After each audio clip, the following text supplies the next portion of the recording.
পাট শাকের বড়া করব। এখানে কাঁচা লঙ্কা নিয়েছি, নুন নিয়েছি, সামান্য চিনি নিয়েছি, মাখিয়ে নেব।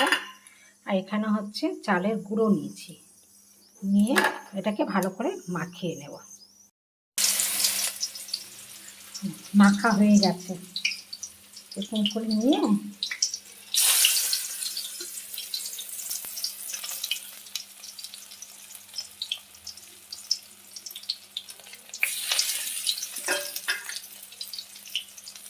পাট শাকের বড়া।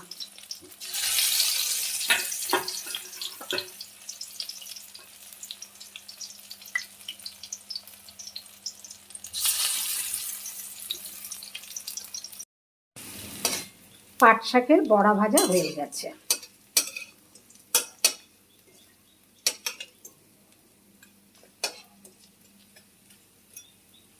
এবার আমি তুলে নেব।